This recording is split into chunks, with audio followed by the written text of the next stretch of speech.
Hello दोस्तों, तो शुरू करते हैं आज का टॉपिक फ्लो इरिगेशन।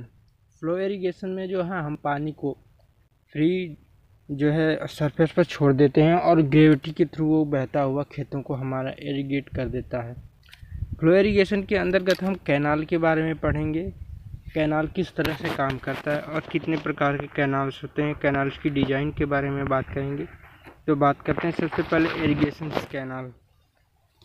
हमारे जो इंडिया में इरिगेशन होता है वो कैनाल्स के थ्रू होता है काफ़ी सारी क्षेत्रों में। और जो है कैनाल में जो पानी जाता है वो ग्रेविटी के थ्रू बहता हुआ चला जाता है। इसमें जो है हमें मैनुअली कुछ करने की आवश्यकता नहीं पड़ती है। पानी जो है अपने आप बहता हुआ चलता रहता है।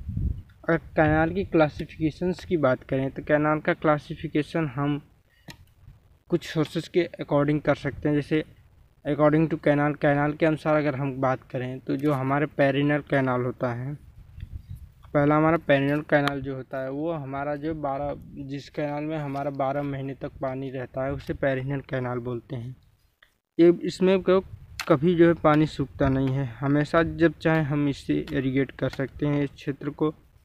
अगला है आपका one crop canal. One crop canal वो कैनाल होता है जिसका पर्पस सिर्फ एक फसल को इरिगेट करना होता है, या फिर एक फसल से को ही हम उस कैनाल के द्वारा इरिगेट कर सकते हैं, तो उससे कहते हैं हम वन क्रॉप कैनाल्स। अगला आपका है, यहाँ पर थोड़ा सा गलती हो गया, यहाँ पर सी नहीं है, यहाँ पर यू रहेगा। तो इनुडेशन कैनाल्स जो हमारे बाढ़ के द्वारा मतलब बाढ़ के समय जो कैनाल्स बनती हैं उसे हम कहते हैं इनुडेशन कैनाल या बाढ़ नहरें।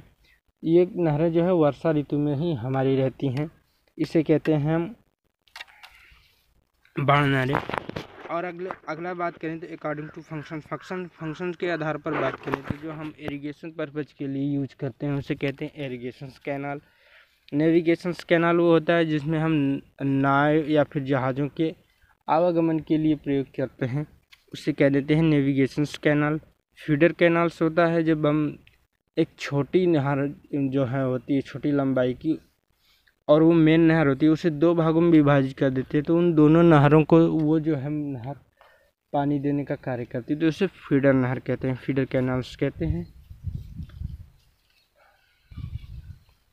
यहाँ पाउडर नहीं है, पावर कैनाल्स है। तो पावर कैनाल्स हमारी वो कैनाल्स होती हैं जिसका प्रयोग हम बिजली उत्पादन के लिए करते हैं, इसे पावर कैनाल्स कहते हैं।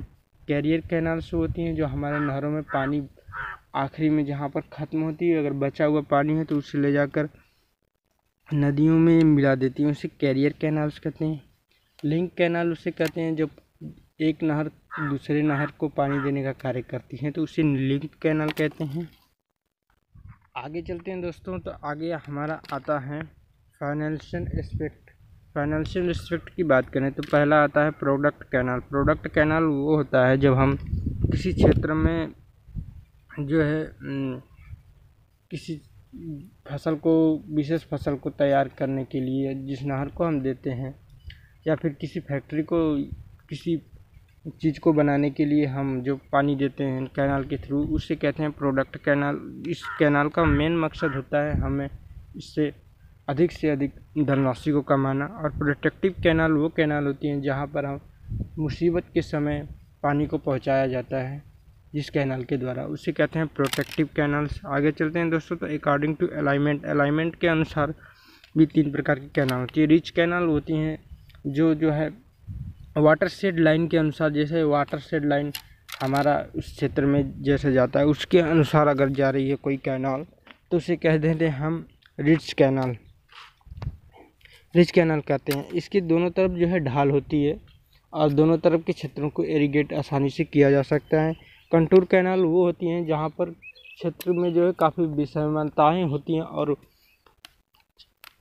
उन क्षेत्रों में जो कैनाल जो है कंटूर लाइन के अनुसार ही जाती है, कंटूर लाइन के समांतर जाती हैं, उसे हम कहते हैं कंटूर कैनाल। कंटूर अलाइनमेंट के अनुसार जैसे आप यहाँ पर देख सकते हैं, यहाँ पर ये कैनाल जो है आपकी कंटूर लाइन के अनुसार ही गई है। यहाँ पर भी अगर कोई कैनाल निकल जाएगी तो उसे भी कंटूर कैनाल कहते हैं। इसके बाद तीसरा आपका आता है side slope canal. Side slope canal जो है उस कैनाल को कहते हैं अगर कोई मेन कैनाल गई होती है वहाँ से जो है उस क्षेत्र में जो स्लोप दिया गया है, जो स्लोप है उसके अनुसार का अगर कोई कैनाल जा रही है तो इसे कहेंगे साइड स्लोप कैनाल। आगे चलते हैं दोस्तों। डिस्चार्ज के अनुसार अगर बात करें तो डिस्चार्ज के अनुसार हमारी जो है 5 तरह की कैनाल होती हैं। इसे फिगर के अनुसार समझते हैं। पहले जो है हम हेड रेगुलेटर से पानी को छोड़ते हैं तो मेन कैनाल्स में आती हैं। इसके बाद मेन कैनाल्स के द्वारा वो ब्रांच कैनाल में आती हैं। ब्रांच कैनाल के द्वारा बाद वो जो है मेजर डिस्ट्रिक्ट में आती हैं, मेजर डिस्ट्रीब्यूटिव कैनाल में आती है। मेजर डिस्ट्रीब्यूटर से माइनर में आती हैं और माइनर से फिर इसके बाद गुल द्वारा हम अपने खेतों में ले जाते हैं। तो ये जो है हमारी हो जाएगी पूरी तरह से डिस्चार्ज के अनुसार कैनाल्स। आगे चलते हैं दोस्तों। तो आगे हमारा आ जाएगा कैनाल्स के पार्ट के बारे में। तो पहले सबसे पहले बैंक के बारे में पढ़ें। तो बैंक जो है हमारा जो अगर जो है पानी को इधर उधर क्षेत्र में फैलने से रोकता रहता है उसे बैंक कहते हैं। अगर बैंक जो है फुल्ली कटिंग में बनाया जाए तो जो हमारी नहर से मिट्टी निकाली जाती है उसे नहर के किनारों पर रखकर बनाया जाता है। अगर वो पार्शली कटिंग में बनाया जाए या पार्शली फुलिंग में बनाया जाए तो उसमें से जो मिट्टी निकाली जाती है कट करके वो, और अगर अधिक मिट्टी की ज़रूरत पड़ती है तो कहीं और से लाकर मिट्टी को बैंक का निर्माण किया जाता है। और अगर फुल्ली कटिंग की बात की जाए तो इसमें जो है मिट्टी को कहीं और से लाकर दोनों साइड रखकर बनाया जाता है और इसका कार्य और इस बैंक के सहारे ही इस नहर में पानी हमारा रह पाता है। आगे चलते हैं दोस्तों। बर्म की बात करें जो है ये हमारा जो है नहर में बनाया जाता है।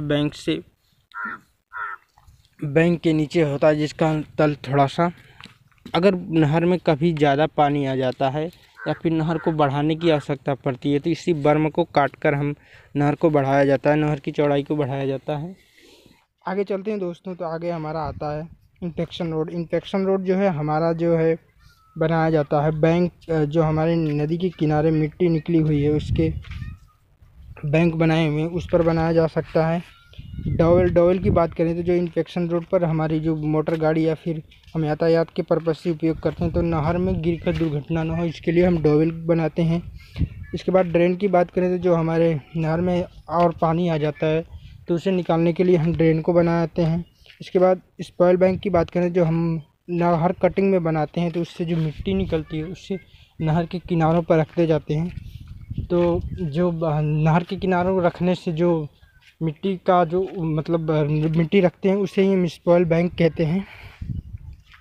आगे चलते हैं दोस्तों।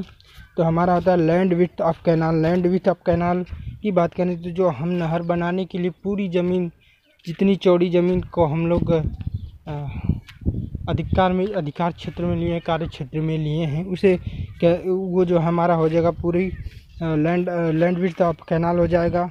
बैरो पिट की बात करें तो जो खुदाई से अतिरिक्त मतलब बैंक को बनाने के लिए जब हम कहीं और से मिट्टी को खोद कर लाते हैं तो उस खदान को ही हम बैरो पिट बोलते हैं। बेड बार की बात करें तो बेड बार हमारा जो होता है नहर का जो लोअर लेवल जो होता है, हमारा लोअर लेवल की विड्थ, नहर में जो नहर के लोअर लेवल की विड्थ होती है हमारी ये वाली, यही हमारी जो होती है बेड बार हो जाएगा। आगे चलते हैं दोस्तों। तो हमारे नहर से कुछ संबंधित कुछ परिभाषाएं हैं। जैसे बेड लेवल की बात करें तो हमारा वही हो जाएगा नहर का जो निचला सिरा होता है, निचला चौड़ाई नहर में, उसे बेड लेवल कहते हैं। लॉन्गिट्यूडनल स्लोप जो है, अगर नहर हमारी जो है लॉन्गिट्यूडनल जा रही है तो हम जो पानी को ग्रेविटी के थ्रू फ्लो कराने के लिए जो ग्रेविटी देते हैं या फिर जो ढाल देते हैं उसे हम कहते हैं लॉन्गिट्यूडनल स्लोप। साइड स्लोप जो हमारा होता है, नहर के जो साइड में हम स्लोप दिए रहते हैं, नहर के साइड में जो हम स्लोप दिए रहते हैं ये वाली, इसे साइड स्लोप बोलते हैं। इसके बाद आगे बात करें तो फुल्ली सप्लाई लेवल, जब नहर पूरी तरह से भरकर जाती है तो उसे हम फुली सप्लाई लेवल कहते हैं, उसके ऊपरी तल को। इसके बाद नेचुरल सरफेस लेवल, इसे हम ग्राउंड लेवल भी कहते हैं। जो नहर बना रहे हैं हम, वहाँ का जो ग्राउंड सरफेस है उस लेवल को हम जो है ग्राउंड सरफेस लेवल का या नेचुरल सरफेस लेवल कहते हैं। फ्री बोर्ड की बात करें तो बैंक से फुली सप्लाई लेवल के बीच की जो दूरी होती है उसे फ्री बोर्ड कहते हैं। हाइड्रोलिकल ग्रेडियंट लाइन, जो हमारी नहर में जो पानी चल रहा है, जा रहा है पूरी भर कर, तो जो नहर का ऊपरी तल पर जो पानी है वो जो है हर जगह पर एक समान नहीं रहता, बदलता रहता है। अगर उसी को ध्यान में रखकर एक लाइन खींचा जाए तो जो हमारी लाइन मिलेगी उसे ही बोलते हैं हाइड्रोलिकल ग्रेडियंट लाइन। आगे चलते हैं दोस्तों, तो आगे चलते हैं क्रॉस सेक्शन की बात करें। क्रॉस सेक्शन हमारे 3 प्रकार की होती है नहर में। एक होता है फुली कटिंग, जब हमारी नहर को जो है नीचे से मिट्टी को काट कर बनाया जाए, मिट्टी को ग्राउंड सरफेस लेवल से नीचे काट कर मिट्टी को निकाल कर बनाया जाए, वहाँ से खदान की तरह खनकर मिट्टी को निकाल कर, तो उसे हम कहते हैं कटिंग में बनाया गया है। अगर मिट्टी को कहीं से लाकर खदानों से उसके दोनों तरफ बैंक को बना दिया जाए तो उसे हम कहते हैं फुली फिलिंग कैनाल। और अगर मिट्टी को काट कर और मिट्टी को कहीं से लाकर दोनों तरीक़ा से बनाया जाता है हमारी नहर, तो उसे कहते हैं पार्शली कटिंग या पार्शली फिलिंग कैनाल। तो थैंक यू दोस्तों, आज के लिए इतना ही। धन्यवाद। अगर वीडियो अच्छा लगा तो लाइक करते जाइए, चैनल को सब्सक्राइब करते जाइए। Thank you.